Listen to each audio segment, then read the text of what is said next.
j'espère que vous allez bien. J'espère que vous avez passé de très très bonnes fêtes de fin d'année. Nous sommes vendredi 2 janvier, je déclare ouvert ce nouveau vlog. Mais avant de parler lecture, je profite pour venir vous souhaiter une très très très bonne année. Alors bien sûr, je vous souhaite la santé, je vous souhaite la réussite, je vous souhaite le bonheur. Mais surtout, j'espère que votre année sera entourée d'une joie inconditionnelle. J'espère que vous pourrez au cours de cette année garder cette âme d'enfant qui nous fait pétiller le regard et nous émerveiller devant toutes les plus petites choses que notre quotidien nous apporte. Je vais vous souhaiter d'aimer inconditionnellement, d'aimer passionnément, d'aimer à la folie. Je vous souhaite que cet amour réchauffe votre cœur pour que vous puissiez, à votre tour, rayonner de cet amour tout autour de vous. Je vous souhaite des belles rencontres, des rencontres magiques, des rencontres inoubliables, des rencontres qui viennent réchauffer à la fois également le cœur, mais l'âme également. Alors, je vous souhaite ce qu'il y a de plus beau. Mais surtout, je vais vous souhaiter de pouvoir être vous sans condition, être vous sans jamais vous oublier un seul instant. Que ce soit en famille ou entre amis ou même seul, je vous souhaite de toujours rire, sourire, exploser de rire s'il le faut, pour que ce rire, ne vous quitte jamais, même lorsque les tempêtes de cette année viendront vous accoster. Je vous souhaite de danser sous la pluie et de ne jamais vous arrêter. Je vous souhaite d'aimer intensément, et je vous souhaite de rayonner tel que vous êtes. Parce que ne l'oublions pas, la différence est belle, mais vous êtes unique. Alors personne ne peut vous remplacer. Personne ne peut vous remplacer dans ce monde aux 1000 couleurs. Alors soyez vous et faites-en profiter les personnes qui vous entourent. Nous sommes sur un compte lecture, alors bien sûr, je vais vous souhaiter de faire de belles lectures, de celles qui vont vous faire vibrer. Et je vous le souhaite, de pouvoir également les partager. Voilà, de simples vœux qui viennent du cœur, mais surtout, n'oubliez pas, le plus important, c'est vous, et puis le reste, bien évidemment, je vous souhaite une multitude de belles choses, de la réussite dans vos projets, dans ce que vous attendez, dans ce que vous avez de plus cher. Je vous souhaite une très très bonne année, un peu comme un livre, tout est à écrire, alors à la fois, profitons-en pour en écrire chaque seconde, chaque ligne, et puis laissons-nous porter par la beauté et les imprévus d'une intrigue qui se dessine devant nous. Alors, je vais vous laisser là, et puis je vous retrouve très vite pour un avis lecture.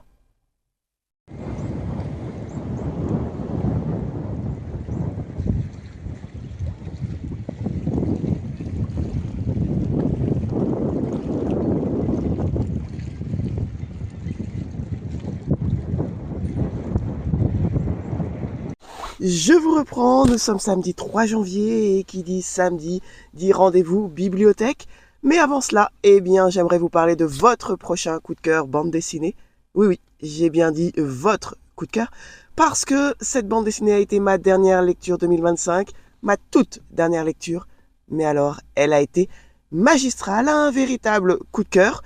Prenez Game of Thrones, prenez des personnages animaliers et faites-en un très très bon mélange. Cela donne une BD exceptionnelle. Cette BD s'intitule Les 5 Terres. Écrit par Léveline et l'Herculée. Le tome 1 de Toutes ses forces est une BD dont le 16e tome vient de sortir et elle est incroyable. Mais alors, incroyable, je n'ai pas d'autres mots. Je vous partage sa 4e de couverture. Ce n'est un secret pour personne. Le vieux roi Cyrus, héros de la bataille de Drakenor, est mourant. Son neveu Irus, jeune tigre brutal et ambitieux, et successeur désigné du roi, rêve d'imposer sa loi au reste des 5 terres. Mais comme toujours chez les félins, rien n'est simple et le trône est l'objet de toutes les convoitises. Pendant ce temps, dans les royaumes voisins, on observe la situation, prêt à fondre sur Angléon au moindre faux pas. Les 5 terres. Mais alors, dans cette BD, tout y est. Des personnages extrêmement forts, extrêmement riches, extrêmement bien construits quant à leurs réactions, leurs émotions, mais surtout bien construits quant à leur psychologie. Dans cette BD, 5 terres, 5 clans, prêts à fondre sur Angléon, la ville emblématique, la ville où règne le roi qui est actuellement mourant, le centre des 5 terres, le centre politique, le centre économique, le centre financier, le centre décisionnel. Bref, tout le monde est prêt et à l'affût de ce qui va se passer suite à la mort du roi. Un roi que nous voyons désigné ici. Mais alors, on se prend au jeu des ambitions politiques. Il y a des ambitions politiques, il y a de la trahison, des complots, de l'amitié, de l'amour, des stratégies. Et puis, il y a la vie qui règne dans les 5 terres avec des clans, le clan notamment des tigres, le clan des singes, le clan des ours. Bref, vous l'aurez compris, on est dans un véritable Game of Thrones. Tous les ingrédients sont réunis pour passer un excellent moment de lecture. L'intrigue est extrêmement bien construite, extrêmement bien ficelée, avec des moments qui vont nous laisser vraiment en suspens en se disant « Oulala, il y a cette phrase qui a été dite à tel moment, il y a telle personne qui est intervenue à tel moment, que va-t-il se passer? Il va y avoir une suite. Il y aura des conséquences parce que ici, tous les détails comptent, toutes les phrases sont vraiment très importantes. Et puis alors, dans ce premier tome, mais quelle finale! Mais quelle finale! La tension est croissante. Mais alors, le twist de fin nous laisse mais bouche bée. On ne s'y attend absolument pas. On va d'événements, il y a des rebondissements, des retournements de situation. C'est juste incroyable. La fin, mais j'étais choqué. Je suis encore choqué de la fin de ce premier tome. Et heureusement, on m'avait prévenu que cette BD était incroyable et j'avais vraiment envie de me faire mon avis. Mais du coup, j'avais d'ores et déjà emprunté le tome 2. Alors, je ne vais pas vous lire la 4e de couverture, bien évidemment, puisque c'est un tome 2. Mais alors, tout aussi incroyable.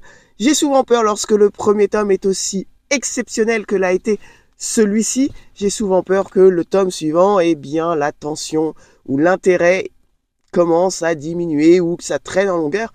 Mais pas du tout. Pas du tout. C'est exceptionnel la construction telle qu'elle a été faite. Il y a des personnages, attention, présentés comme secondaires, mais dont le rôle est souterrain. Tout y est. Je ne peux dire que ça dans cette BD. Vraiment, tout y est. Je ne peux que vous la recommander. Puis alors, parlons de la beauté des illustrations. Je l'avais dit dans un précédent vlog, j'aime lorsqu'il commence avec une carte, ce qui nous permet un petit peu plus de situer. Regardez-moi cette beauté. Les illustrations sont tout aussi exceptionnelles que l'histoire.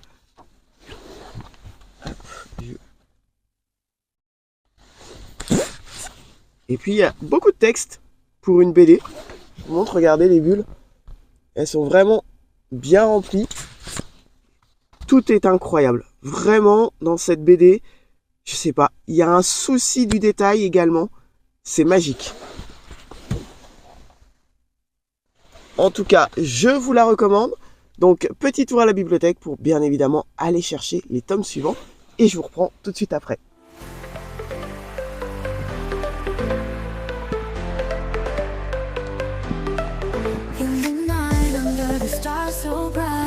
A whisper of wind, a longing deep inside, setting sail on a sea of dreams, where nothing is quiet.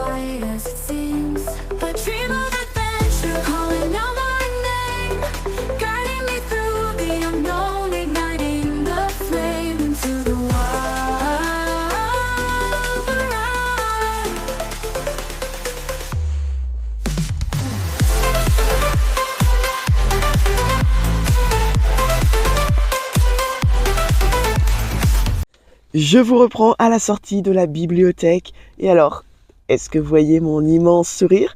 Tout simplement parce que les tomes 3, 4, 5 et 6 de la saga Les 5 Terres étaient disponibles. Les 4 tomes qui vont venir conclure le premier cycle, le cycle qui se déroule à Angléon.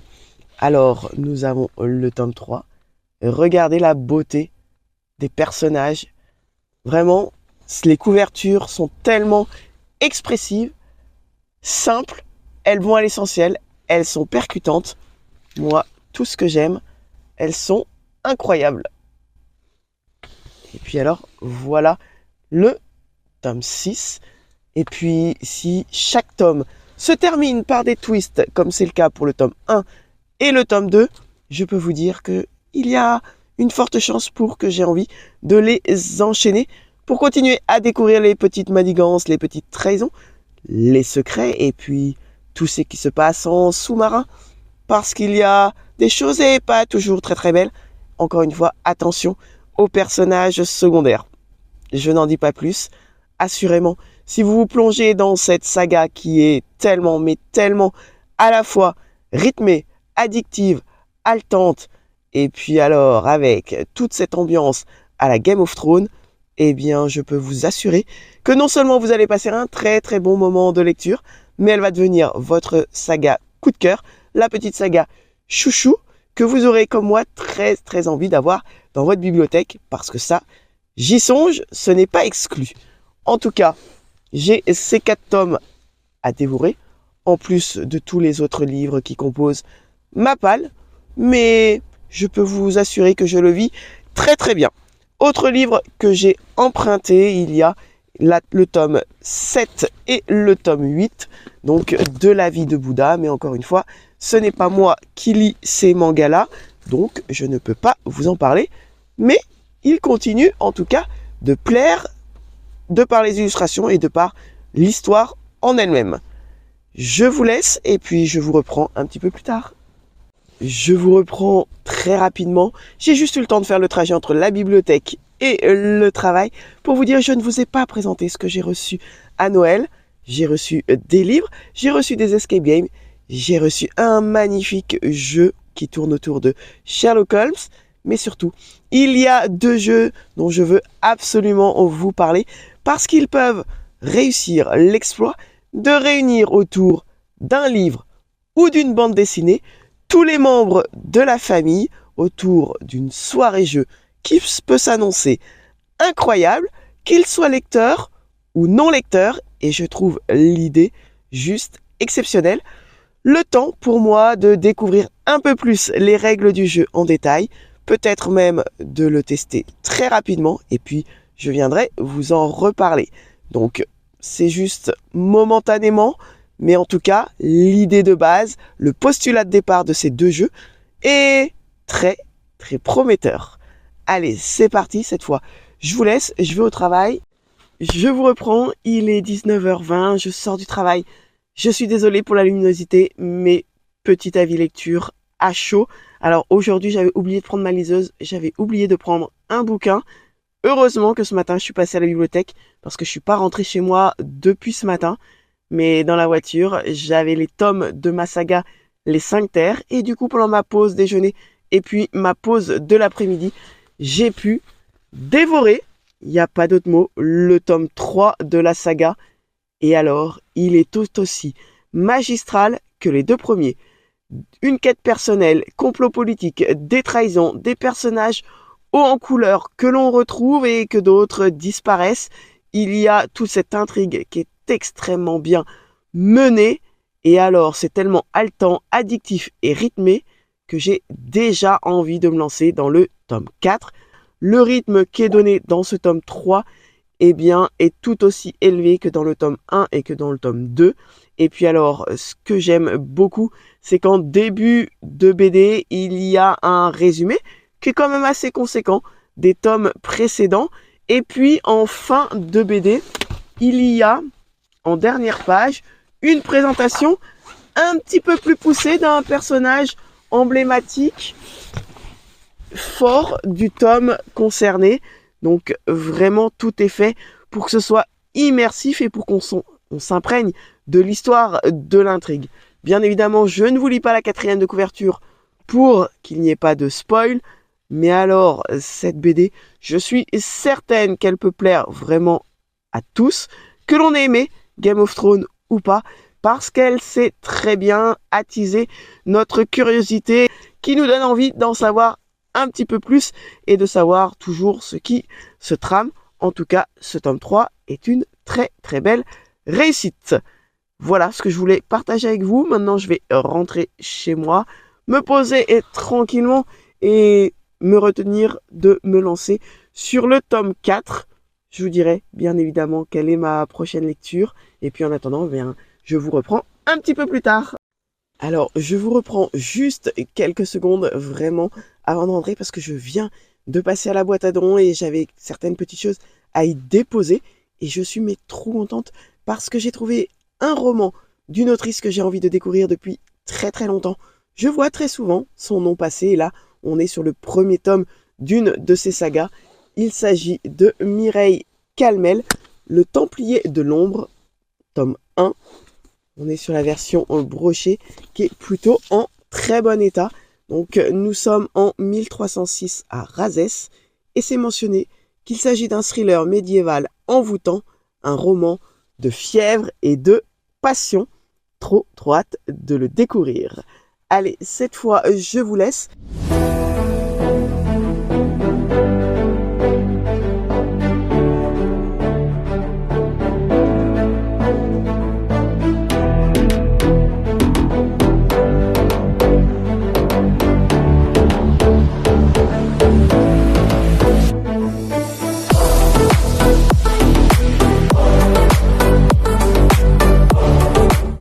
Je vous reprends, nous sommes le 4 janvier, il est 19h40 très précisément et je viens vous partager mon avis concernant 3 lectures très différentes dans 3 genres littéraires différents.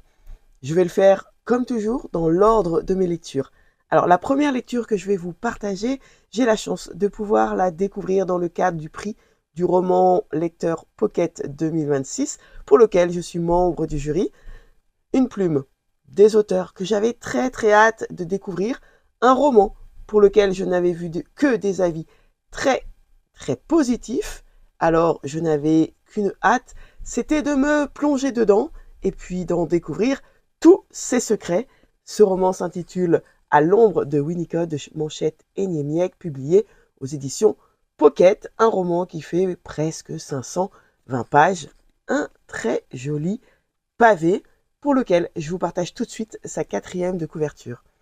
Sussex, Angleterre, 1934. Alors qu'ils viennent d'emménager dans le manoir de Winnicott Hall, les Montgomery confient à Viviane Lombard, une préceptrice française, quelque peu désabusée et pour le moins singulière, l'éducation de George, leur jeune fils aveugle. Un garçon curieux à l'esprit vif.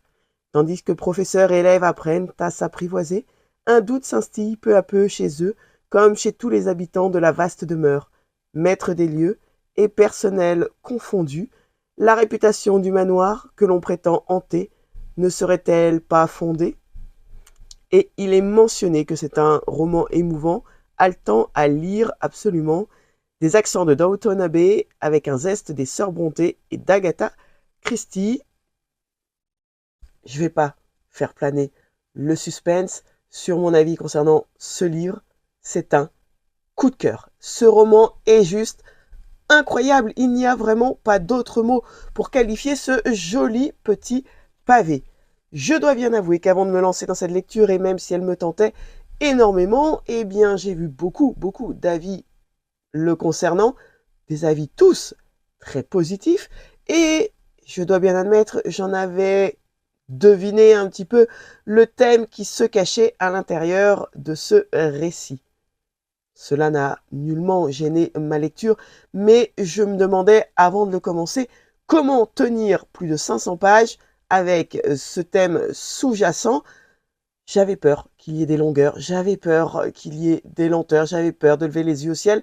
Bref, des peurs qui se sont évanouies, enfouies dans la nature, les unes après les autres, dès que je l'ai commencé. Mais alors, avec cette plume incroyable d'une fluidité exceptionnelle. Je me suis embarqué dans cette intrigue tellement, mais tellement addictive. Alors on n'est pas sur un récit où il va y avoir un retournement de situation qui va nous mettre le cerveau à l'envers.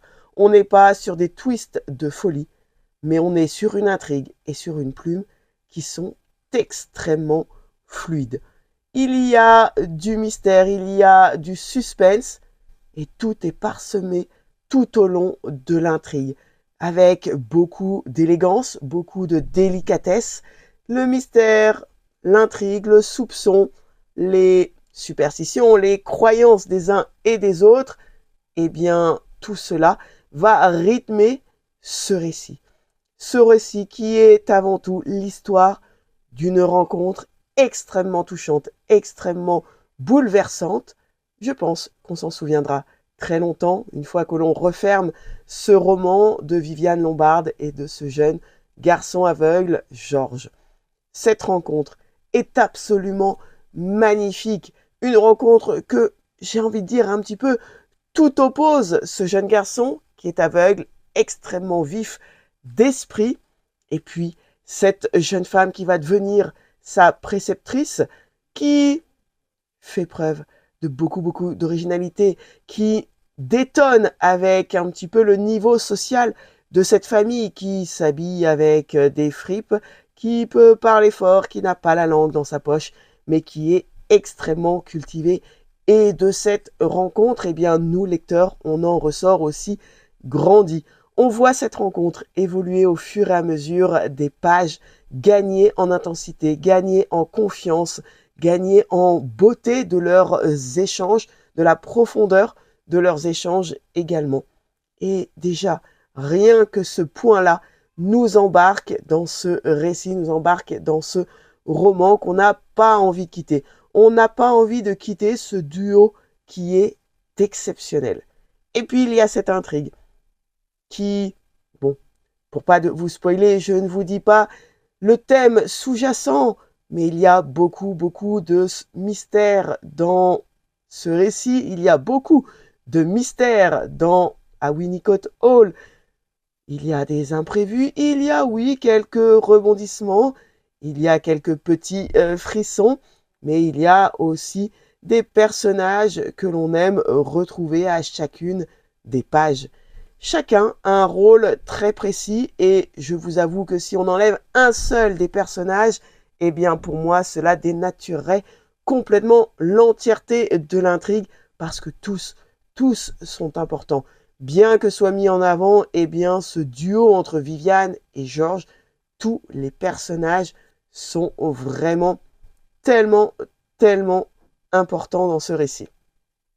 J'ai aimé, j'ai tout aimé. Parce que même s'il y a de la description, cela nous permet vraiment d'être en immersion dans ce petit huis clos, dans leur univers, dans leur monde, mais aussi eh bien, dans leur pensée, parce qu'il y a toute une partie psychologique dans ce récit que j'ai beaucoup aimé. Du début à la fin, encore une fois, tout est écrit avec beaucoup de finesse, beaucoup d'élégance, de manière immersive, de la description sans jamais trop en avoir, sans tomber dans le trop, c'est trop. Non, tout est comme sur un fil. Et puis sur ce fil, eh bien, on avance, on découvre, on est surpris, on fait des belles rencontres. Et puis, on ne peut que s'émouvoir de l'évolution de ce récit, de cette intrigue, de leur réunion, de leur rapport et des échanges tout simplement qu'ils ont. À la fin du livre, j'aurais tellement aimé connaître Winnicott Hall, j'aurais tellement aimé pouvoir rencontrer ces personnages, très sincèrement. Ils resteront dans mon cœur, c'est une très belle histoire. J'ai été embarqué du début jusqu'à la fin, j'ai été extrêmement touché par les dernières pages que je vous laisserai découvrir. Je ne vous dirai pas le comment évidemment se termine l'histoire, mais d'un point de vue narratif, je ne vous n'en dirai pas plus sur la finalité du récit parce que en fait, jusqu'au point final, j'ai été touché par toute cette histoire. Une histoire que je vous recommande. Alors, j'ai l'impression que je suis la dernière à la découvrir. Mais si ce n'est pas le cas, eh bien, n'hésitez pas. Laissez-vous surprendre, loin de tout ce que l'on peut imaginer, loin de nos propres convictions. Laissez-vous juste surprendre, videz-vous l'esprit de tout. Venez à la rencontre de Viviane et de Georges et laissez-vous embarquer par leur histoire, par leur rencontre, par leur vécu, par leur partage et par tous les faits mystérieux qui résident dans cette intrigue. Il faut juste se laisser emporter. Ce roman, pour moi, a été un véritable coup de cœur, un véritable voyage, une véritable rencontre. Et nul doute qu'à la fin de l'année, il restera encore dans mon top 3 de mes coups de cœur de l'année 2026 parce qu'il a été vraiment, vraiment époustouflant du début à la fin. Je vous le recommande à 1000%. Autre lecture que j'ai terminée, là on va aller dans un tout autre genre littéraire. Nous allons partir et découvrir un webtoon. Et oui, vous l'avez vu dans mes 2 vlogs précédents, 7 jours, 7 livres et plus, je vous ai partagé un grand nombre de recommandations concernant des mangas et des webtoons. Et celui-ci, je n'avais pas réussi à l'inclure, je n'avais pas eu le temps de le découvrir dans le cadre du challenge. Et là, j'avais juste envie de le sortir. Alors, je vous partage sa 4e de couverture. Se réincarner dans un roman à succès, il y a de quoi s'enthousiasmer. Sauf si vous êtes assassiné. Prisonnière du best-seller L'affaire de l'ami assassiné, Raeliana s'engage dans une partie d'échecs pour échapper à la fin tragique qui l'attend. Elle devra naviguer parmi les intrigues politiques, déjouer les pièges de la cour et pactiser avec le duc Noah Winknight, énigmatique frère cadet du roi. Quel est le vrai visage de cet homme qui accepte de jouer le rôle du fiancé en échange d'informations cruciales sur la suite du récit? Ce webtoon s'intitule « Comment Raeliana a survécu au manoir Winknight » et publié aux éditions Cotoon. Donc on est sur un webtoon, nous sommes donc dans le sens de lecture classique tel que nous le connaissons. Idem pour les illustrations, nous allons les découvrir de gauche à droite, contrairement au manga où c'est de droite à gauche. Je vous montre les premières illustrations. Donc dans ce récit, nous allons découvrir une jeune femme qui attend les résultats d'admission à l'université et suite à une rencontre plus ou moins étrange, mais vraiment très très étrange, elle va se retrouver projetée, être réincarnée dans le corps de Raeliana, cette jeune fille qui appartient à une bonne famille, à une famille aisée et qui est promise à un mariage plus ou moins arrangé, enfin plus vers le plus que vers le moins, un mariage très très arrangé avec un homme qui n'a pour seule ambition au final de se débarrasser d'elle. Comment elle le sait? Tout simplement parce que cette jeune femme qui était dans le monde réel est réincarnée dans la peau de cette jeune femme qui en réalité est un personnage de roman. Elle se retrouve donc un petit peu prisonnière de ce roman, un roman à succès dont elle connaît les tenants, les aboutissants, elle connaît donc l'évolution de chaque personnage, elle connaît donc l'évolution de l'intrigue et elle sait que dans ce roman, eh bien, elle incarne le personnage qui est à nouveau assassiné. Et cela, elle n'en a pas envie, elle n'a pas envie de mourir une seconde fois. À elle de déjouer les pièges, de monter diverses stratégies pour éviter de mourir à nouveau. Alors, c'est un récit où j'attendais beaucoup et j'ai passé un très très bon moment de lecture. Il ne manque pas de nous faire sourire, il ne manque pas de nous toucher et puis on a envie de savoir comment elle va s'y prendre parce qu'en fait, il faut qu'elle s'y fasse à ce nouveau corps, il faut qu'elle se fasse à cette, à sa nouvelle famille et surtout à son nouveau rang social. Elle sait que son fiancé, elle connaît, puisqu'elle connaît l'histoire du roman dans lequel elle a été projetée, elle connaît les pensées de son fiancé, donc elle a tout intérêt à tenter de bouleverser l'histoire, mais à force de vouloir bouleverser l'histoire, ne va-t-elle pas en réalité s'enfoncer un peu plus dans les ténèbres. J'ai passé un très bon moment de lecture. Je suis ravi et il correspond pleinement à mes attentes. Une histoire avec des rebondissements, des rencontres, des stratégies. Alors, c'est fin, ça peut faire sourire, mais alors, ça ne manque pas de nous embarquer parce qu'elle a plus d'une idée dans sa tête pour essayer, eh bien, de s'en sortir tant bien que mal dans ce roman. S'agissant des illustrations, moi, je les ai trouvées super sympas. Hop, je vous en montre quelques-unes. Donc, on est sur un format webtoon, donc qui est plus grand qu'un format manga, mais vous voyez, il y a un petit peu moins de texte que sur certains mangas, comme le manga dont je vous avais parlé, Détective Conan, où il y avait énormément de texte. Là, il y en a un tout petit peu moins quand même, mais il y en a suffisamment pour nous embarquer dans cette histoire, dans cette aventure. Alors moi, j'aime beaucoup les couleurs qui sont très vives, qui sont très expressives. On a des personnages qui sont plutôt expressifs.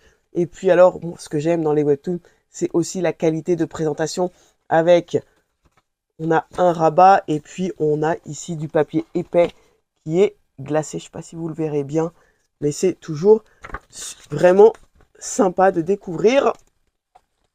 Je vous la montre. Voilà. Donc j'ai passé un bon moment de lecture, je vous le recommande. Je suivrai les aventures avec le tome 2 parce que très honnêtement, l'intrigue commence avec un peu plus de mystère. Il y a des personnages qui sont arrivés et qui rendent l'intrigue encore plus, comment dire, tendue pour elle. Un webtoon qui comprend déjà 9 tomes. Alors, j'ai l'impression d'être tellement en retard dans sa découverte. Mais alors, même si cette histoire paraît totalement loufoque, on se prête au jeu. On est attiré dans cette histoire entre personnages réels et personnages fictifs. Certains sont très touchants, d'autres très énervants. Mais c'est le jeu. J'ai envie de savoir si elle va s'en sortir ou pas. Affaire à suivre. Je me procurerai le tome 2 et je viendrai bien sûr vous le partager. Autre lecture, autre genre littéraire, cette fois nous allons partir dans la littérature jeunesse avec cet album qui s'intitule Le Bibliobus, écrit par Inga Moore et publié aux éditions Pastel. Vous savez, j'aime les livres qui parlent de livres et j'aime lire aux autres des livres qui parlent de livres. Là on est sur de la littérature jeunesse, un très grand format, un petit peu plus grand que le format BD et des illustrations que j'aime déjà beaucoup avec cette première de couverture. Dans les tons, un petit peu pastel dirons-nous. Mais alors, dans cette histoire, je vous partage la 4e de couverture. Quand Elan racontait une histoire, personne n'égalait ses talents de conteur. Un jour, pourtant, il fut à court d'idées. Le lendemain, il décida donc d'aller en ville, à la bibliothèque. On n'en sait pas plus sur la 4e de couverture, mais on va rencontrer cet élan qui se trouve juste ici et qui a le plaisir de raconter des histoires chaque jour aux membres de sa famille. Et puis, à force d'histoires, il va manquer à court d'idées. Il va emprunter des livres à la bibliothèque, mais de bouche à oreille, eh bien, sa popularité en tant que conteur d'histoires va s'agrandir et d'autres animaux vont avoir envie de découvrir des histoires, de l'entendre les raconter et de se projeter dans des récits incroyables. Il va donc falloir, parce qu'il accueille tout le monde au sein de son petit salon, un salon dont on ne peut pas pousser les murs, il y a beaucoup de monde, il va donc lui subvenir une idée qui est la création d'un bibliobus. J'en dis pas plus sur l'intrigue, on est sur une histoire jeunesse qui est très courte, avec des illustrations. Et vous voyez, par exemple, sur cette double page qui est vraiment très grande, il y a peu de texte, ce que je trouve idéal pour les plus jeunes lecteurs en lecture du soir ou en lecture accompagnée, parce qu'il y a peu de texte, mais on peut tout autant se concentrer sur les illustrations, les détailler, que ce soit sur les couleurs, que ce soit sur les formes, que ce soit sur les personnages et sur, eh bien, l'ambiance Vous voyez, enfin moi je suis vraiment fan de ce genre d'illustrations qui sont toutes très très riches. Alors, je ne vais pas vous montrer évidemment toute l'histoire, mais il y a énormément de détails que l'on peut venir préciser, que ce soit sur les couleurs, sur tout ce qui appartient, sur l'illustration. Moi, j'aime vraiment beaucoup. Belle finalité, belle morale, comme quoi les livres sont vraiment un trait d'union entre les gens. Moi, j'ai été embarqué, quand bien même c'était une lecture jeunesse. C'est une lecture qui a beaucoup plu lorsque je l'ai lu également. Donc, un chouette moment de lecture à partager ou à faire vivre en solo pour les jeunes lecteurs. C'est tout à fait possible. Encore une fois, il y a 4-5 lignes maximum lorsqu'il y a le plus de texte sur une page. Des fois, il n'y a qu'une seule ligne. Mais c'est tout à fait abordable avec des illustrations très chouettes et donc très accessibles quant à la compréhension, quant à l'accompagnement de la compréhension, notamment si on le lit à des lecteurs, à des jeunes qui ne sont pas lecteurs justement, eh bien les illustrations les projettent également dans l'histoire et les aident à faire travailler cette imagination et ont ce côté très immersif. Donc une lecture que je recommande pour les plus jeunes. S'agissant de ma lecture en cours, je peux d'ores et déjà vous la montrer. Elle sera terminée ce soir, mais je ne vais pas vous en parler ce soir parce que c'est une lecture vraiment très particulière. C'est un tout petit recueil, 97 pages dans la collection Folio. Vous savez, leur collection à 3 €. Alors maintenant, c'est 3 €, mais avant, c'était 2 €. On est passé à 3. Ce recueil s'intitule Bonne année, 10 réveillons littéraires. Je vous en reparlerai un petit peu quand je l'ai fini. J'en suis à la page 57, il y en a 97. Il se lit extrêmement vite et il est très particulier. 10 réveillons littéraires, 10 auteurs différents. On en reparle. Puisque celui-là, je l'aurais fini un petit peu, enfin en tout cas suffisamment tôt dans la soirée, j'ai d'ores et déjà choisi ma lecture suivante. Si je la retrouve aussi, elle est là. Hop. Une autrice que je ne connais pas et que je vais donc découvrir. Le roman s'intitule Leur secret. Il s'agit d'Angelina Delcroix, l'auteur de Mémoire d'un expert psychiatre. Ce recueil que j'ai dans ma palle et que je n'ai toujours pas découvert, je ne l'ai encore pas lu, aïe aïe aïe, et pour lequel je n'ai vu aussi pas mal d'avis positifs. Celui-ci me tentait énormément. J'aime la couverture. On va pas se mentir. Le titre m'a attiré. Leur secret, j'ai envie de savoir. 2 couples, un échange de maison, des secrets qui n'ont pas intérêt à être déterrés. Moi, il ne m'en faut pas plus pour avoir envie de me plonger dans cette lecture. Alors, c'est un roman publié chez Hugo Poche et qui fait 270 pages ? Oui, 271 pages très exactement. Donc, je vais le débuter ce soir et je vous reprends un petit peu plus tard pour vous partager ces 2 lectures. Donc, ma lecture en cours et puis celle-ci que j'aurai probablement très bien avancée. En tout cas, moi, la 4e de couverture, elle me hype de fou. Donc, j'espère qu'il sera à la hauteur de mes attentes. Je vous dis ça un petit peu plus tard. Las orillas del Sena, ver la luz del arte, las campanadas del sur golpean el sueño en el corazón, y las calles de París, pasemos en el tiempo, bajo los... Nous sommes lundi 5 janvier, il est presque midi et je vous prends quelques minutes parce que ça y est, elles sont arrivées, elles sont déjà là. Elles sont arrivées beaucoup plus tôt que prévu, alors je sais, tous en cœur, vous êtes en train de vous demander qu'est-ce qui est arrivé si tôt au cours de cette année. Eh bien, je vais vous répondre. Mes 2 premières déceptions de l'année 2026. Voilà, ni plus ni moins. Alors, déception, je dois bien l'avouer, est un grand mot. Je dirais plus particulièrement un juste milieu entre avis mitigé et déception. Alors, autant vous dire, on n'est jamais 2 sans 3. J'espère que cet adage ne sera pas vérifié parce que ça va être très compliqué du coup de me choisir une 3e lecture. Pourtant, je l'ai fait, mais je vous la partage juste après mes avis. La première d'entre elles, eh bien, c'est ce recueil que je vous présentais comme étant ma lecture en cours, qui s'intitule Bonne année, 10 réveillons littéraires, donc publiés dans la collection Folio, leur collection à 3 €. Je vous partage la 4e de couverture. Quelle meilleure manière de commencer l'année qu'en compagnie des plus grands auteurs. Que ce soit dans un appartement moscovite avec Ludmila Ulitskaya, dans le décor d'une ville de Flandre avec Georges Simenon ou dans un club parisien avec Louis Aragon, le nouvel an promet d'être inoubliable. Une très très jolie promesse en 4e de couverture. Alors j'ai aimé. J'ai aimé parce que dans ce petit recueil de 97 pages, il y a 10 auteurs qui appartiennent à la littérature classique que l'on peut découvrir, voire redécouvrir, découvrir leurs plumes. Mais alors, quelle ne fut pas ma surprise, parce que je m'attendais en réalité à passer un réveillon avec ces 10 auteurs, et non pas avec leurs personnages.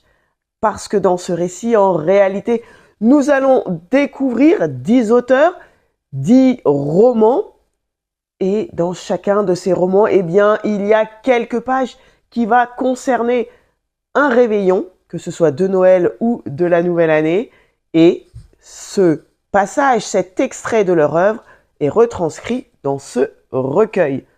Ce qui signifie que l'on ne connaît ni les tenants ni les aboutissants et des fois on tombe, nous, lecteurs, dans une scène un petit peu comme un cheveu sur la soupe et on n'en connaît pas non plus l'étendue, la portée, on n'a pas le temps. Eh bien, de s'immiscer dans l'histoire, de découvrir les personnages, de découvrir ce qu'ils vivent, pourquoi ils ont telle ou telle réaction. Et cela, je l'ai trouvé vraiment dommage, je m'attendais vraiment à autre chose. Néanmoins, cela m'a permis de découvrir une autrice et le court extrait de son récit m'a donné envie de découvrir son œuvre. Elle s'appelle Anne, alors je vais lire son nom pour ne pas l'écorcher, Anne Wiazemski. Son roman s'intitule Aux quatre coins du monde. Dans ce recueil, en tout cas dans cet extrait, nous sommes en Crimée. Voilà. Et nous sommes à la fin de l'année 2018, début d'année 2019. Et nous allons rencontrer des personnages qui m'ont donné envie de creuser sur leur histoire, sur ce récit. Donc c'est un récit que je vais me procurer et une autrice par la même occasion que je vais découvrir. Et ça, c'était super chouette. Autre texte que j'ai beaucoup aimé est celui écrit par Émile Zola. C'est une lettre pour souhaiter la bonne année à celle qui a été sa maîtresse et qui est la mère de ses 2 enfants. Une très chouette lettre avec plein de recommandations. J'ai découvert un Émile Zola très touchant, très personnel, très intimiste. Et cette partie-là, je l'ai beaucoup aimé parce que c'est l'auteur qui s'ouvrait, c'est l'auteur même qui se confiait. Nous n'étions plus dans la partie fiction, nous étions dans la réalité.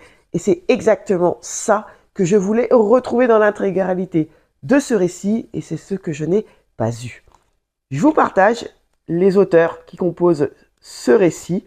Nous avons Louis Aragon, Thomas Sanchez, Ludmila Ulitskaya, Stendhal, Georges Simenon, donc Anne Wiazemski, Stéphane Mallarmé, Émile Zola, donc avec sa lettre à Jeanne Rosereau, donc celle qui a été sa maîtresse et donc mère des 2 enfants, Simone de Beauvoir et Louis-Ferdinand Céline. 3 parties dans ce récit. Le premier qui concerne 3 textes qui vont tourner autour d'un réveillon.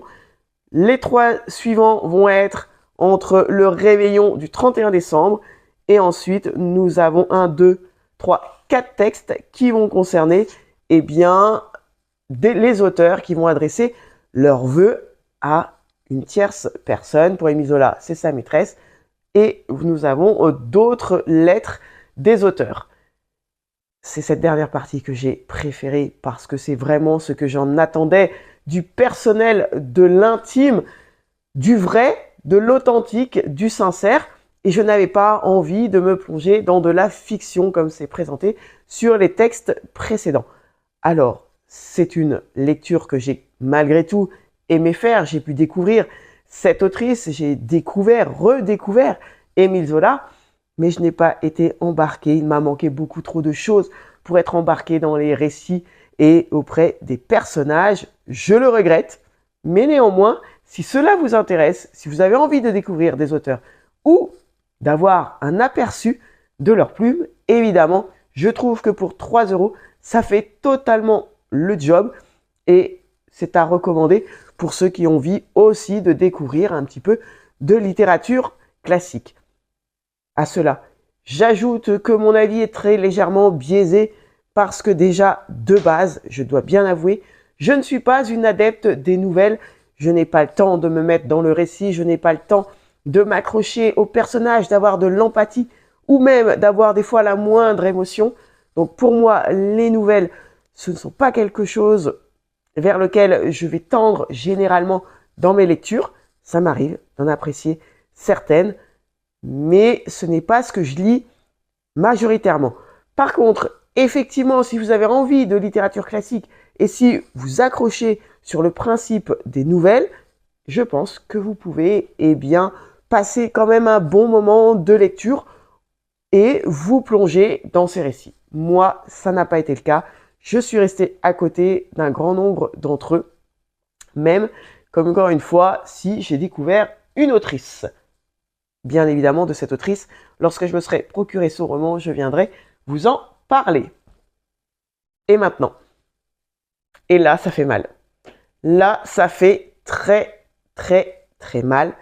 Dans le rush précédent, je vous avais donc montré quelle serait ma prochaine lecture après ce petit recueil. C'est un livre que j'attendais avec tellement d'impatience, des avis tous positifs, notamment concernant l'autrice et son précédent roman. Et là, je me suis dit, bien, autant découvrir cette autrice avec une lecture de saison. Mais alors, voilà, ma deuxième lecture, mi-avis mitigé, mi-déception. Il s'agit d'Angelina Delcroix avec son roman L'heure secret, pour lequel je vous partage la 4e de couverture avant de vous dire le pourquoi du comment. Sur le papier, tout le monde devait trouver son compte dans l'échange de maisons auquel les deux couples avaient souscrit. Alma et Léon, qui rêvaient d'un Noël de cartes postales montagnardes, avaient troqué leur maison contre ce beau et grand chalet qui blanchissait déjà sous l'assaut des flocons. Capucine et Marin, qui avaient de la famille dans la région et une envie d'embrun, s'installaient eux dans la luxueuse villa bretonne d'Alma et Léon. Chaque couple allait donc se glisser dans la vie de l'autre pour 2 semaines, dans l'inconnu et le dépaysement idéalisé. Découvrir un nouvel environnement, un autre mode de vie, des habitudes différentes. Et très vite, les secrets que chacun avait laissés sur place. Des secrets qui, déterrés, n'allaient pas tarder à défigurer la magie de Noël et transformer l'illusion en effroi. Une couverture, je l'avais mentionné, que j'aimais vraiment beaucoup, un titre qui m'attirait parce que j'avais clairement envie de savoir ce que cachaient ces deux couples. Donc très vite, on va rencontrer donc ces deux couples, donc l'un qui part à la montagne, l'autre qui vient à la mer. On est entre la Savoie et le Morbihan, deux couples très différents, deux couples en difficulté pour des raisons très différentes également, de milieux sociaux différents et qui recherchent réellement ce dépaysement pour souffler, pour redonner un nouvel élan à la fois dans leur vie, dans leur couple, et puis pour des raisons très différentes que nous allons découvrir au fur et à mesure de cette lecture. Alors, c'est un roman, j'ai aimé la plume de l'autrice, mais je n'ai pas aimé le schéma narratif. Je vais vous expliquer pourquoi dans la suite de mes arguments. On va vivre ce récit en 2 parties. Une première partie où l'on va découvrir ces couples. Très vite, on comprend qu'il y a du mystère et un mystère qui concerne. Alors, je vais schématiser comme ça entre la maison en Savoie et la maison au bord de mer dans le Morbihan. Comme ça, ça va être un petit peu plus clair pour ceux qui ne l'ont pas lu. Et puis, si vous l'avez lu, eh bien, vous comprendrez aisément de quoi je parle. S'agissant du mystère qui va tourner autour de la maison qui se trouve donc à la montagne en Savoie, j'ai aimé. J'ai aimé ce petit côté un petit peu que même le lecteur ne pouvait pas maîtriser. J'ai aimé découvrir cette ambiance à la montagne et puis ses voisins peut-être par moments un petit peu trop présents. Et là, cela s'annonçait sur ce mystère-là très prometteur avec une tension qui allait croître, un mystère qui allait s'épaissir et puis quelque chose qui n'est pas palpable mais qui va rôder autour de la maison. Ça, j'ai beaucoup aimé. S'agissant du couple donc qui vivait à la montagne, qui part dans le Morbihan et donc qui loue cette maison au bord de la mer, j'ai aimé également les rencontrer. Ils sont donc différents, mais surtout, il y a un mystère un petit peu plus réaliste et j'ai aimé parce que par moments, on ne sait pas si on est dans la réalité ou sous une certaine forme de folie. On se doute bien que si les deux couples échangent leur maison, eh bien, à un moment ou un autre, ils vont être liés dans l'intrigue. Sur ce point, on est d'accord. Et puis, la tension va croître. À chaque fois, on va changer de chapitre, changer de lieu, changer d'atmosphère, changer aussi d'environnement, de ressenti, d'émotion, puisque les deux couples vont vivre des choses différentes. Jusqu'au moment où, et c'est là que ça a commencé à être un petit peu tiré par les cheveux.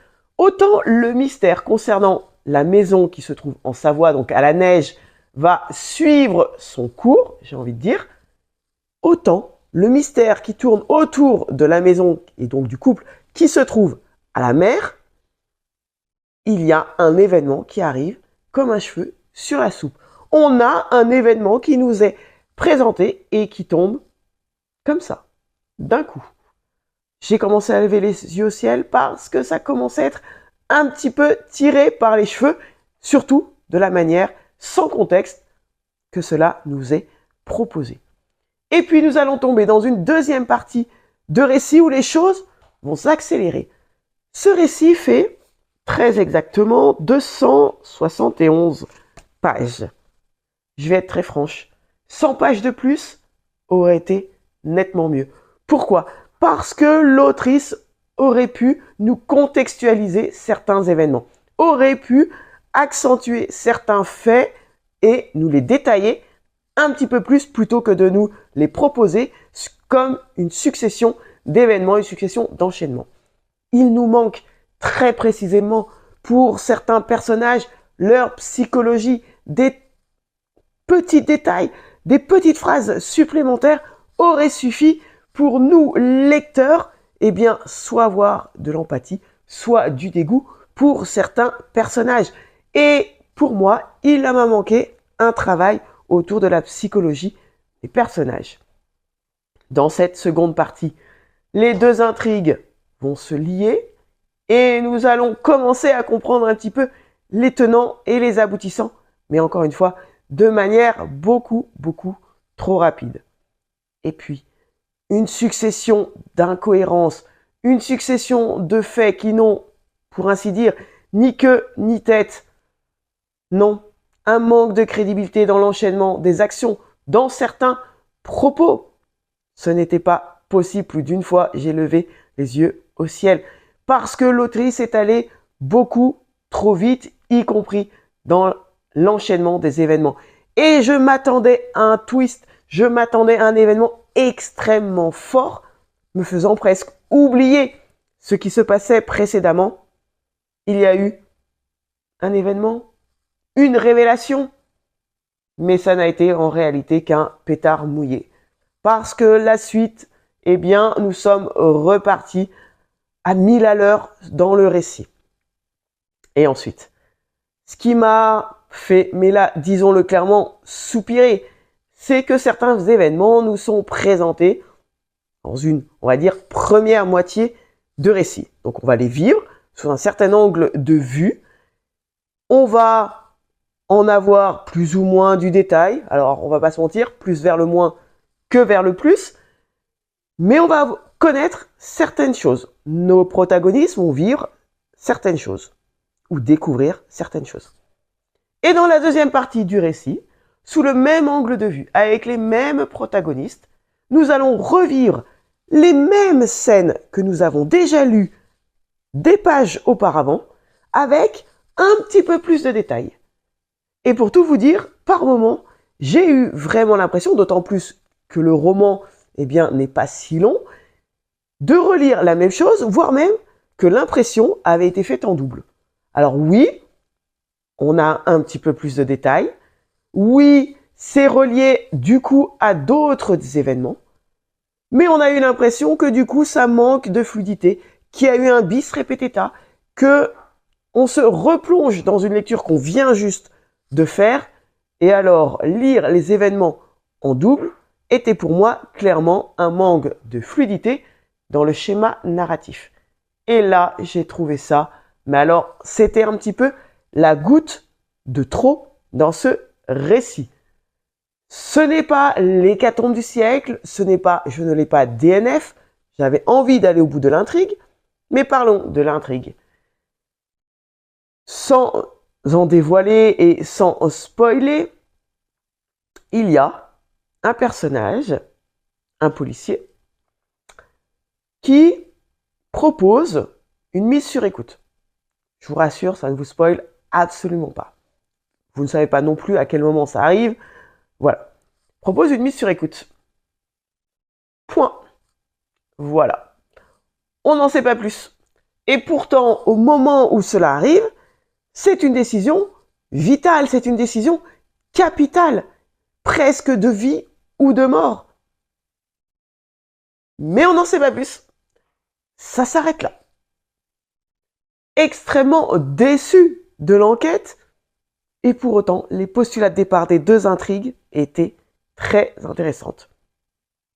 J'ai préféré l'intrigue telle qu'elle était présentée au début du recueil qui se passait donc sur la maison à la neige que celle qui tombe comme un cheveu sur la soupe et tirée par les cheveux qui se déroule autour de la maison de la plage. Mais néanmoins, le postulat de départ était là, était présent. Mais voilà. Quand j'ai refermé le livre, il manque énormément d'informations. La psychologie des personnages, trop d'incohérences, beaucoup, beaucoup trop. Tout simplement peut-être parce qu'il y a que, comme je le disais, 245 pages, donc il y a un raccourci de certaines scènes, mais j'aurais préféré que certaines scènes soient plus longues, qu'on n'ait pas ces scènes en double. Non, non. Alors, ça me fait un peu peur parce que je disais qu'elle avait eu un grand succès, cette autrice, avec son autre livre qui s'intitule Mémoire d'un expert psychiatre, et ça me fait peur parce que ce récit est dans ma palle. Donc, je vais pas le sortir tout de suite, très clairement. Je vais attendre un petit peu. Je vais oublier ce récit. Mais je trouve ça tellement, tellement dommage. J'ai aimé la plume, j'ai aimé la manière dont l'autrice tournait certaines phrases pour vraiment venir attiser notre curiosité et puis faire gonfler un petit peu le mystère. Mais alors, le schéma narratif, et alors, non mais je suis désolé, je me répète, mais la répétition de certaines scènes, pour moi, ce n'était pas possible. Ce n'était pas possible, comme si il fallait aller vite sur certains événements, répéter d'autres, et on se... Non, c'était... Alors, non. Non. Pour moi, c'est pas possible. Il y a combien de chapitres en tout? Ah oui. Oui, oui. Alors, voilà. Il y a 57 chapitres. Plus un épilogue. Et un prologue. Il y a autre chose aussi, sur lequel, eh bien, qui méritait d'avoir notre concentration. Ce sont les entêtes de chapitres, qui sont pour certaines datées. Dans une première partie, comme je le disais, on avance. On ne cesse d'avancer. Et puis dans la deuxième partie, on avance. Puis on fait un bond dans le temps, alors pas si loin, 3-4 jours avant le réveillon de Noël, puis on avance. Puis on refait un bond dans le temps, puis on avance. Et cette maîtrise avec les événements tels qu'ils s'enchaînaient, eh bien, nécessitait d'avoir une certaine attention, tout simplement pour ne pas s'emmêler les pinceaux, et puis pour comprendre le sens de l'intrigue. Et là aussi, malgré tout, malgré qu'il y ait des dates très précises, pour moi, cet enchaînement passé, entre guillemets, même si c'est 4 jours avant les faits, on est sur un enchaînement passé-présent, eh bien, manquait malheureusement de fluidité. Voilà, je n'en dirai pas plus sur cette lecture. Très bon postulat de départ, une plume de l'autrice que j'ai beaucoup aimée, une tension par moment qui était vraiment très agréable pour nous en tant que lecteurs, mais beaucoup de manquements et d'incohérences qui me font placer cette lecture entre avis mitigé et déception. Et alors, je suis d'autant plus déçu d'être déçu parce que pour moi, c'était la lecture de ce début d'année que je m'étais fixé, une de celles en tout cas que j'attendais le plus et que j'avais hâte de découvrir. Malheureusement, eh bien, je n'en ai pas été convaincu, emballé autant que je l'attendais. Cependant, ce n'est que mon avis, j'ai vu des avis très positifs sur ce récit. Alors, si vous avez envie de le découvrir, eh bien, n'hésitez pas. Mais pour moi, malheureusement, je reste à côté. Ça ne l'aura pas fait. S'agissant de ma prochaine lecture, j'espère sincèrement qu'on nous dit jamais 203. J'espère qu'on va s'arrêter à 2 parce que ma prochaine lecture est un service de presse que j'ai eu via la plateforme NetGalley. Ce service de presse s'intitule Aucun regret aux éditions Mera de Marie Kubica. Et c'est pareil, c'est une lecture que j'ai hâte de découvrir. C'est mentionné de multiples twists qui ne cessent de vous faire douter et un page turner au personnage complexe. Je trouve que c'est très prometteur. En tout cas, ça me donne envie de me plonger dedans. Et c'est une autrice de best-seller du New York Times. Bon, eh bien, nous allons découvrir ça ensemble. Je commence ma lecture maintenant et puis je vous en reparle. All that time I sat alone in my tower, you were just holding your powers. Now I can see it all. Late one night, you dug me out of my grave and saved my heart from the fate of Ophelia. Keep it 100 on the land, the sea, the sky. Pledge allegiance to your hands, your team, your vibes. Don't care where the hell you've been, 'cause now. Coucou, nous sommes le jeudi 8 janvier, il est 9h30 et je crois que cela fait 2 jours que je n'ai pas pris la caméra. Avant-hier, la journée a passé à une vitesse folle et je crois que la journée d'hier, c'était pire. Voilà, le réveil a sonné, je me suis levé, j'ai cligné des yeux, la journée s'est terminée. Je ne l'ai absolument pas vu passer. Néanmoins, cela ne m'a pas empêché de lire. Alors c'est parti, non pas pour un, mais pour 2 avis lecture. Le premier, c'est ce roman où je vous avais annoncé la lecture qui s'intitule Aucun regret de Marie Kubica, publié aux éditions Mera. Pour la petite info, et ça je trouve cela hyper chouette, c'est un roman qui est disponible dans l'abonnement Kindle. Donc si jamais il vous intéresse et que vous avez l'abonnement Kindle et que vous avez envie de le découvrir, go, vous pouvez y aller sans plus attendre. Dans ce récit, eh bien, je vais d'abord vous partager la 4e de couverture que je n'ai pas sur ma liseuse. Donc, je vais prendre celle qui est mentionnée sur Amazon et puis je vous partage mon avis juste après.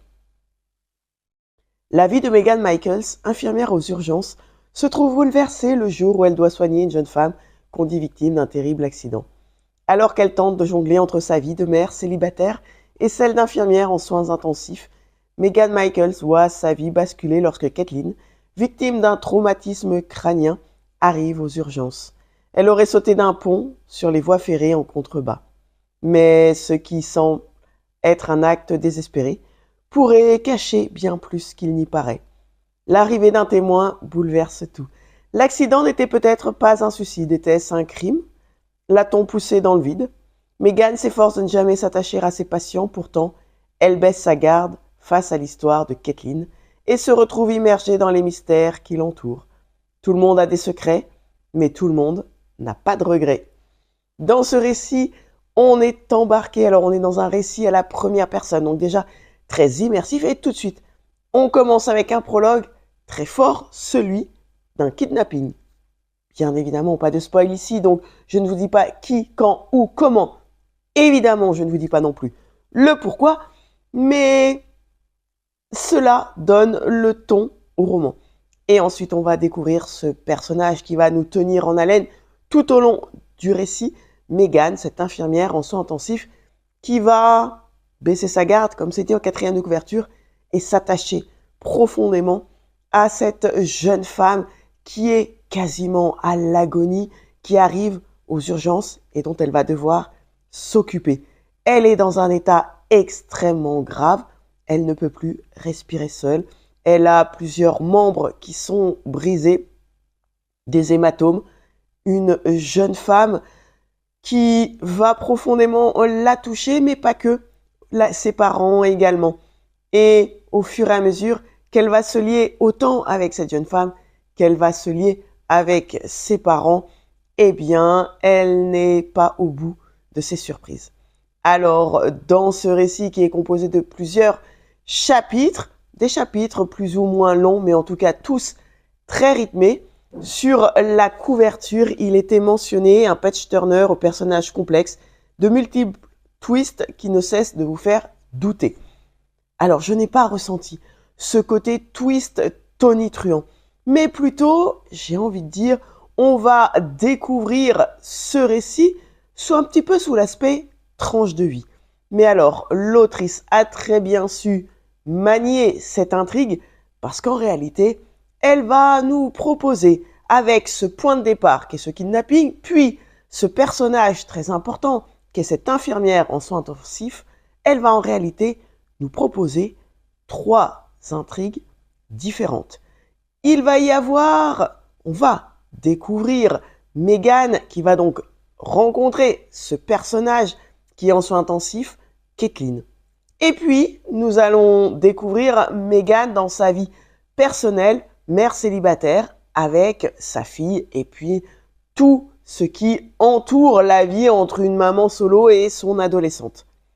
Il y a 2 autres intrigues qui nous sont proposées, notamment lorsque l'on découvre Megan et que on va toucher à sa vie amicale lorsqu'elle va retrouver une amie de lycée qu'elle avait perdue de vue depuis très longtemps et qu'elle va la retrouver au cours, notamment, d'un rassemblement entre jeunes femmes divorcées, un groupe de parole. Et enfin, la dernière intrigue va la toucher un petit peu dans son environnement, encore une fois, personnel, à travers un fait divers très marquant, plusieurs femmes dans son quartier, des femmes qui vivaient seules, ont été agressées chez elle. Donc on va la découvrir autour de ces 3 intrigues. Une intrigue personnelle avec cette rencontre de cette jeune femme qui a tenté de se suicider. Une intrigue amicale avec cette découverte, ces retrouvailles avec une amie d'enfance. Et une 3e intrigue avec des faits qui ne la concernent pas, mais qui la marquent profondément puisqu'elle est maman solo. Elle n'a pas toujours sa fille à domicile puisqu'elle a la garde alternée et il y a un prédateur qui sévit dans son quartier. 3 intrigues où vous comprendrez bien qu'elle est touchée de plus ou moins près, plus ou moins intimement. Et nous allons la découvrir au cours de ces 3 intrigues, découvrir différents événements, différents rebondissements et puis bien évidemment ses émotions, ses ressentis, ses partages, ses rencontres. Et là, j'ai trouvé cela extrêmement bien fait, extrêmement bien mené. Parce que je le rappelle, on commence avec un point très marquant qui est un kidnapping. Et puis, on se lance dans un récit à la découverte de ce personnage avec ses intrigues qui sont devant nous et que l'on découvre au fur et à mesure. Et du coup, on ne sait pas d'où vient le danger. On ne sait pas qui, quand, comment, ni pourquoi, où le danger va frapper, qui va venir un petit peu, venir bouleverser tous les événements qui se déroulent dans sa vie. C'est très bien mené, c'est haletant, c'est très rythmé parce qu'effectivement, on a des informations qui nous viennent vraiment de manière très très régulière. Alors on va pas être sur un twist renversant. Il y a 2 twists principaux très forts qui vont un petit peu rythmer chaque intrigue. Et ça, j'ai trouvé ça chouette. Petit problème, à mon sens, c'est que l'on est tellement lancé dans cette lecture qu'il est arrivé une information capitale, vitale, un des twists qui concerne une des intrigues, que j'ai dû revenir 10 pages en arrière pour comprendre qu'en réalité, nous n'étions pas du tout sur la même temporalité. Et j'ai regretté parce que cela m'a un petit peu coupé dans ma lecture, dans le sens où, en revenant en arrière, je me suis dit, j'ai loupé une information. Eh bien non, je n'avais loupé aucune information. On a un changement de temporalité qui, à mon sens, n'était pas suffisamment marqué. Et de ce fait, eh bien, ce twist qui aurait pu être énormissime, et qui quand même l'est, on va pas se mentir, a baissé un petit peu en intensité parce que, eh bien, j'ai été coupé dans cette lecture. Néanmoins, c'est un twist qui fait son effet et qui va venir quand même donner un autre rythme, un autre regard sur cette intrigue, mais en réalité sur l'entièreté du récit. Et alors, qu'en est-il des autres intrigues? Eh bien, elles ne sont pas si mineures que ça et bien au contraire, ne vont pas manquer de venir un petit peu nous bouleverser dans nos convictions et de nous proposer d'autres rebondissements. C'est un récit malgré tout que j'ai trouvé bien construit. C'est une lecture que j'ai aimé découvrir, une autrice que j'ai pu également découvrir et un roman qui m'a tenu vraiment jusqu'au point final. Néanmoins, certains petits événements m'ont paru un petit peu rapides, voire un petit peu faciles. Je peux malheureusement pas vous en dire plus sur ce point de peur de vous spoiler, mais j'ai regretté cela et oui, on va très vite comprendre le titre, on va très vite comprendre qui est concerné par le titre du roman, un titre très très important qui ne manque pas, lui aussi, lorsque l'on découvre les événements, de venir nous interroger dans nos propres convictions. Et nous, et moi, qu'aurais-je fait? Quel choix aurais-je fait? Quelles paroles aurais-je pu dire? Comment aurais-je pu solutionner telle ou telle chose? Ce n'est pas des moindres, une question très importante. Mais lorsque j'ai fermé ce récit et même si j'ai beaucoup aimé ma lecture, eh bien, je suis resté un petit peu sur ma faim concernant certains sujets, certains faits, parce que l'autrice prend réellement le temps de poser le contexte, de poser les personnages, de les découvrir chacun d'entre eux, autant dans leur vie professionnelle que dans leur vie personnelle. C'est très immersif, c'est écrit à la première personne. Donc nous, lecteurs, nous allons nous impliquer dans cette lecture. Mais ce temps pris, qui ne manque pas d'informations, qui ne manque pas de retournement de situation, qui ne manque pas, eh bien, de nous alerter sur certaines choses, voire même de nous mener en erreur, eh bien, ensuite, sur d'autres éléments, cela est un petit peu rapide, un petit peu facile. Et encore une fois, la fin, eh bien, il y a 2-3 questions qui me sont restées en tête. Néanmoins, j'ai passé un bon moment de lecture. Est-ce que je vous la conseille? Oui, ce ne sera pas mon thriller de l'année. Ce ne sera pas... Il restera en tête parce qu'il touche le domaine médical et il n'y en a pas 100 000 des thrillers qui touchent à ce domaine. Très bien documenté dans les faits. Il y a des mots médicaux extrêmement précis. Donc cela renforce l'immersion dans le récit et dans les faits. Mais voilà, ce ne sera clairement pas mon thriller de l'année. Ce n'est pas un coup de cœur, mais j'ai passé quand même un très bon moment de lecture. Très honnêtement, je l'avais dit, la maison d'édition Mera est une valeur sûre. À chaque fois, je passe des très bons moments de lecture à travers leurs récits. Donc, est-ce que je vous le recommande? Oui, avec bien évidemment les petites attentions que j'ai pu mentionner.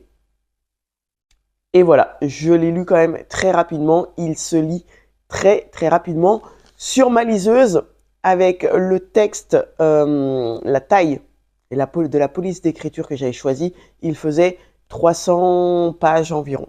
Donc, mais très honnêtement, il y a ce côté quand même haletant et addictif qui fait qu'on a envie de savoir, qu'on a envie de connaître les tenants et les aboutissants, et puis, du coup, qui se lit forcément très rapidement.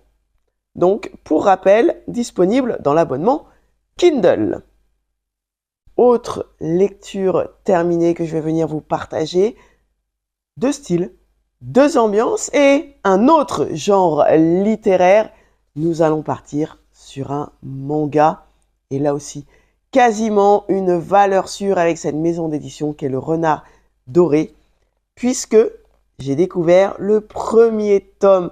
Alors, je ne sais pas si c'est une duologie ou pas. En tout cas, il y a un tome 1 et il y a un tome 2 pour l'instant, qui s'intitule « Ma mamie adorée » de Junko Honma, et un manga qui fait 160 pages précisément. Alors, je vous laisse la couverture. Elle est sobre, mais en réalité, elle en dit vraiment beaucoup sur le manga en lui-même. Dans ce manga, nous allons rencontrer une mamie et sa petite fille. La mamie s'appelle Ume, la petite fille Kaume, qui on le voit représentée ici sur cette première de couverture, et nous allons aller à leur rencontre. Ce manga, c'est l'histoire, c'est leur histoire de famille, mais c'est aussi notre histoire à nous, lecteurs, puisque nous allons les rencontrer. Ce manga, c'est l'histoire d'une découverte, c'est l'histoire d'une rencontre. À travers ces 160 pages, nous allons les découvrir dans leur quotidien. Ce manga, c'est clairement une tranche de vie. Mais alors, pas n'importe laquelle. On découvre, nous, lecteurs, leur complicité, leurs aventures du quotidien dans ce Japon à l'ère Showa. Petite précision, l'ère Showa est l'ère qui débute en décembre 1926 et s'achève en janvier 1989. L'ère Showa est la plus longue période de l'histoire du Japon. Elle correspond au règne de l'empereur Showa, plus connu en Occident sous le nom de Hirohito. Et alors, on va les découvrir également à travers les 4 saisons. Ce manga est rempli de douceur, d'amour, d'amitié, de bienveillance. C'est un manga dans lequel on se sent extrêmement bien et l'on est profondément émerveillé de les voir évoluer l'une et l'autre ensemble dans ce quotidien. Dans une vie où emprunte des traditions japonaises, notamment celles où les plus anciens viennent vivre chez leurs enfants. Et là, c'est le cas. Ume vit chez ses enfants et donc partage le quotidien de ses enfants, mais également de sa petite fille. Et c'est ce beau duo incroyable que nous allons suivre du début à la fin de ce récit. Et on va suivre leur quotidien également à travers les 4 saisons. On ne manquera pas de sourire. On ne manquera pas d'être profondément touché. Ce manga va venir nous toucher le cœur. Il est d'une beauté renversante. C'est un véritable coup de cœur. Dans ce récit, donc, on va les découvrir dans la beauté du quotidien, mais des fois, un quotidien pas toujours facile, notamment lorsque l'âge d'Ume va venir un petit peu perturber leurs diverses aventures. On va la rencontrer avec les amis des fois de l'une, des fois de l'autre. On va découvrir leurs moments de complicité, notamment lorsque le point central est la cuisine. Et là, on sourit parce qu'on ressent vraiment toutes les émotions de l'une envers l'autre dans des instants qui sont partagés. Au tout début, eh bien, l'autrice nous propose de les découvrir chacune personnellement, individuellement, dans ce qu'elles aiment. Et ensuite, très très vite, eh bien, nous avons un sommaire qui va reprendre les 4 saisons. Et puis alors, regardez, la beauté et la douceur des illustrations. C'est incroyable, même au niveau des couleurs. Mais regardez ce duo si attachant. C'est magnifique. Alors, il y a par moment, c'est très rythmé. On ne s'ennuie jamais dans leur découverte. Il y a par moment des illustrations où tout se passe par les émotions, par les gestes, par le regard.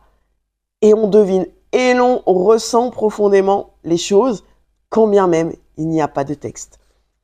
À d'autres moments, nous allons nous retrouver avec effectivement des échanges et des paroles. Et puis encore, à d'autres moments, nous allons nous retrouver avec des pages, avec un texte qui se trouve sur le côté. Ce texte sur le côté a plusieurs fonctions, certaines de venir nous traduire une émotion d'un des personnages. Alors vous comprendrez bien que dans ce manga, eh bien, il y a très peu de personnages. L'intégralité de ce manga est portée par cette grand-mère et sa petite-fille et ponctuellement, nous assistons à leur rencontre, à leur rendez-vous. Mais ce texte a aussi pour vocation de venir nous transmettre un petit peu de la culture japonaise, un petit peu de leurs habitudes ou de leurs recettes. Alors, est-ce que je vais en trouver une? Est-ce que je vais en trouver une ici comme ça? Alors, il y en a une qui m'a surprise. Ah non, il faut que je vous en parle. Il faut que je vous la montre. Il faut que je vous la montre. J'aurais dû mettre un post-it. Ça aurait été plus simple. C'est... Non. Hop. Alors, je vous montre pour l'instant d'autres illustrations. Celle-ci, celle de l'été. Est-ce que je vais la trouver? Alors, c'est une recette où il y a du poulet et du coca. Voilà. Voilà.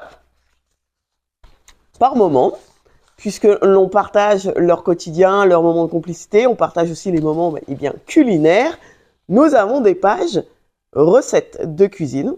Et là, nous sommes sur la recette du mijoté au cola. Donc, il faut des pilons de poulet, du cola et de la sauce mensuyu. Et ensuite, eh bien, nous avons toute la recette de cuisine. Et ça, j'ai trouvé pépite. Pépite, il y en a d'autres comme ça. Hop.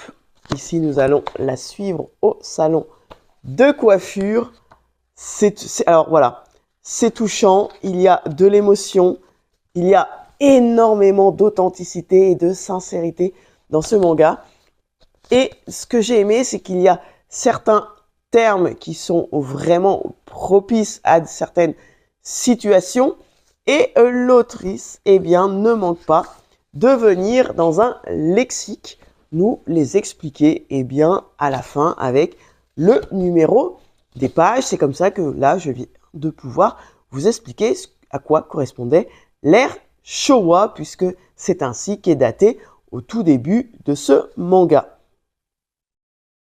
Et c'est là qu'on apprend qu'en japonais, ume signifie prune ou fleur de prunier et kaume, petite prune ou petite fleur de prunier. Voilà, donc on en apprend énormément sur la culture japonaise, mais surtout ce qu'il en ressort, c'est ce duo qui est incroyable, énorme coup de cœur, tellement de bienveillance, tellement d'amour, tellement d'amitié, de solidarité également. Il y en a énormément de belles valeurs qui nous sont transmises dans ce manga. Un manga qui va venir réchauffer les cœurs et un manga dans lequel eh bien, tout lecteur ne peut que se sentir très bien.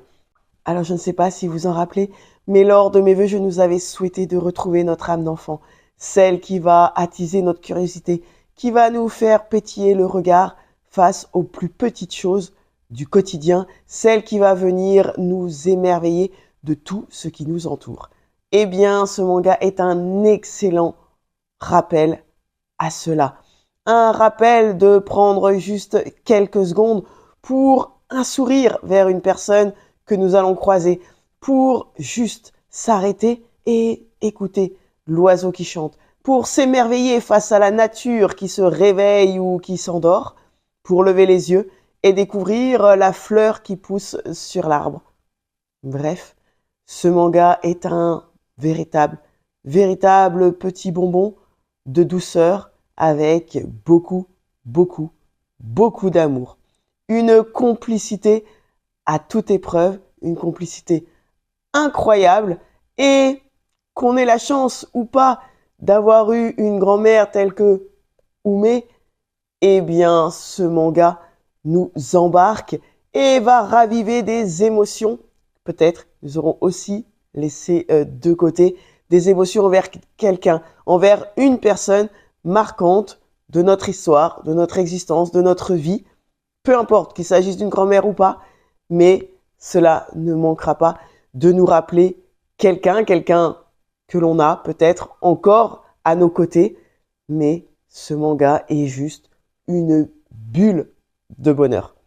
J'ai profondément aimé, donc ce ne sera sans surprise qu'en vous disant que ce tome 1 qui a été un véritable coup de cœur, j'aurai le plus grand des plaisirs de me plonger dans le tome 2.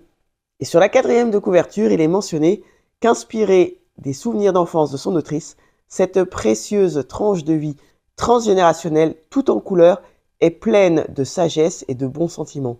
Quel plaisir d'observer leurs relations si fusionnelles qui tissent sous nos yeux un lien familial indéfectible. Coup de cœur assuré pour moi et nul doute que vous aussi, eh bien, vous vous prêterez au jeu et qu'il vous touchera profondément. Voilà ce que je voulais vous partager sur cette petite pépite, une très belle découverte. J'en profite pour vous présenter du coup ma prochaine lecture, qui est également un service de presse que j'ai reçu via l'application NetGalley. Il s'agit du roman qui s'intitule Sauver son âme. Alors déjà, le titre m'embarque et j'ai envie d'en savoir beaucoup plus. Est-ce que je vais pouvoir juste vous présenter la couverture? Alors, j'ai découvert en commençant juste un petit peu sur les premières lignes qu'il s'agit d'un tome 9. Je me suis renseigné, on m'a dit qu'on pouvait les lire indépendamment. Bien évidemment, je viendrai vous dire si oui ou non, si ça spoil les précédents ou pas, ou si vraiment on est dans une enquête qui est totalement indépendante, sans spoil des enquêtes précédentes. Hop, je vous montre la couverture. Donc, écrit par Lisa Regan, un thriller formidable que vous ne pourrez pas lâcher. C'est le tome 9 des enquêtes de l'inspectrice Josie Quinn. Donc, voilà, et je vais la commencer eh bien d'ici quelques minutes. Donc, je pourrai revenir vous en parler lorsque je l'aurai quand même bien avancé pour me faire un premier avis. En tout cas, sur ma liseuse, encore une fois, c'est selon la taille de police que j'ai choisie. Ce récit fait 260 pages. Et alors, l'autrice a écrit donc 9, 10, 11 titres qui ont été traduits en français et en anglais. 1, 2, 3, 4, 5, 6, 7, 8, 9, 10, 11, 12, 13, 14, 15, 16, 17, 18, 19, 20, 21, 22 titres en anglais, 12 en français. Donc, autant vous dire, peut-être que vous l'avez déjà découverte. En tout cas, moi là, pour le coup, ce sera également une découverte, tant du récit, mais également de la plume de l'autrice. Et je m'embarque pour, très précisément, 50 chapitres. Voilà, je n'ai plus qu'à débuter ma lecture. Je vous laisse, je vous reprends un tout petit peu plus tard.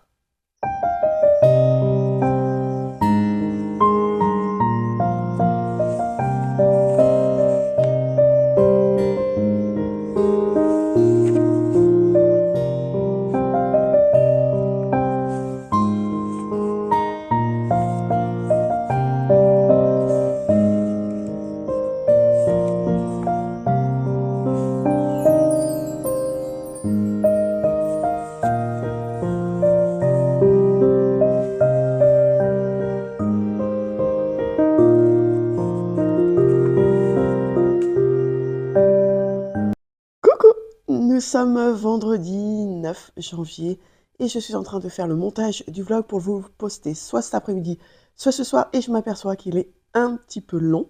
Du coup, je vais le clôturer ici. J'ai plein de jolies choses à vous partager également dans le prochain vlog, donc je vais en ouvrir un très très vite. Je le clôture, je ferai plus attention la prochaine fois, ou alors je le couperai en deux. Je vais le laisser comme ça pour cette fois-ci. C'est pas grave, il y a plein d'avis lecture. Vraiment, YouTube, c'est un format que j'aime beaucoup parce que ça nous permet de prendre le temps de vraiment venir donner notre avis, de vraiment venir le partager et puis de pouvoir l'étayer un petit peu plus. Et sans compter que j'aime bien parler également. Mais c'est pas grave, la prochaine fois, eh bien, je couperai un petit peu plus tôt le vlog. En attendant, eh bien, je vous remercie infiniment de l'avoir suivi. N'hésitez pas à venir échanger au sujet de vos lectures, à les partager et puis à liker, à vous abonner également. Puis, si le cœur vous en dit, à faire connaître mes vidéos. En attendant, je vous dis à très très vite dans un prochain vlog. Et en attendant, eh bien, faites de belles lectures. Et puis surtout, n'oubliez pas, prenez soin de vous. Allez, ciao!